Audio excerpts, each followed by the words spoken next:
Hi, this is Klazart with another audio commentary, and this time I'm commenting on a game between GoRush and MBCC Shield, played earlier today. GoRush is a former great player, or supposedly former great player. I've never seen him playing that great. Who seems to have found some form again recently, and he came through at the top of his group, including players like Savior, but it's important to say that Savior was not playing Zerg at that time. He was playing Terran, and GoRush typically has seemed to be very kind of uninventive and play very kind of ordinary cookie cutter strategies and not really try anything interesting or new or resourceful, and does not seem to have any particular area of his game that is sparkling. I remember the last season he lost very badly on a hitchhiker game, getting caught between making a spire and a den and not really making anything in the end at all. That being said, he is a proficient player, and he showed in his game versus Savior that he does have the ability to innovate. He just chooses not to a lot of the time.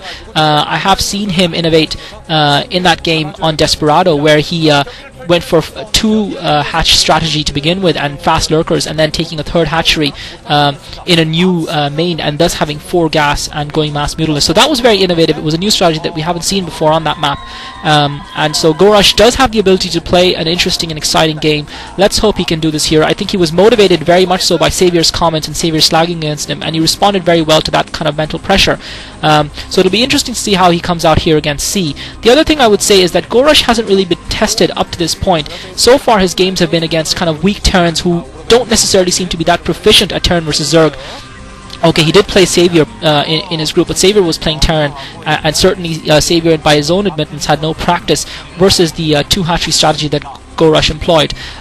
C, on the other hand, is a proficient Terran. He does play very, very well. He hasn't really done anything to distinguish himself as being a great player, though he is considered to be a very good player and a solid Terran. And I think his speciality is Terran versus Terran, so I'm not sure how strong he is in a Terran versus Zerg matchup. This map is also very interesting, especially from a Zerg player's point of view, because you can put down because the main expansion doesn't really allow you to protect your main that well. Your expansion doesn't your natural expansion doesn't allow you to protect your main that well, and you kind of have 2 naturals as opposed to 1.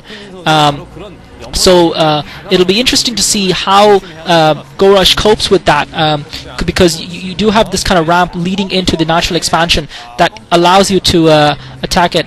Yeah, she's nice. That allows you to attack it from 2 different directions, and I have seen before a Zerg player losing trying to set up a sunken line, and GoRush now going for a 3 hatchery build. So he started off, he's taken the natural outside his main, but he's also taken the natural to the south of his base. GoRush in the 2 o'clock position and C in the 8 o'clock position, and C has scouted this, so I would expect C to try and, well, C's fast expanding as well, so C's got his command center set up, so I would still expect C to try and pressure GoRush with some medics and marines.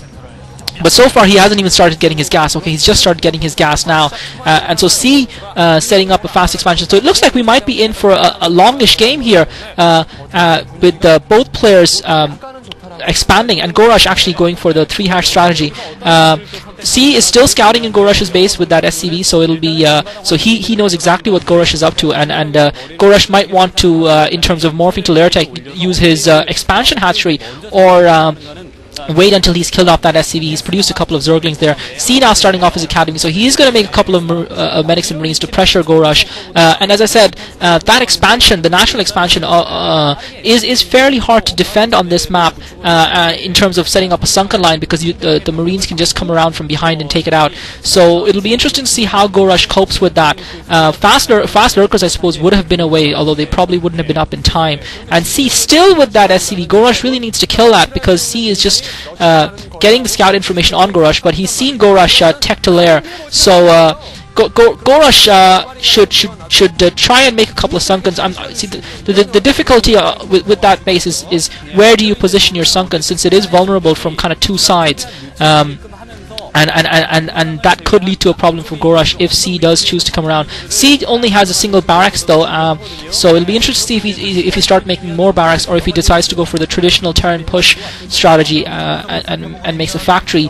My guess is, and he's making 2 more barracks, so C going for kind of all-out medic marine attack here, and GoRush has got his layer up, but he hasn't put up a Hydra Stand, so my guess he's going to go straight for a Spire and try and get map control with Mutalisk Harass. And he is building a Spire in his expansion to the south of his base, but C's got his Medic and Marine group out. He's got Medics and Marines and a Firebat, so he's got that out very quickly. I don't think GoRush has a single Sunken, so I don't see how GoRush expects to defend from this attack against C.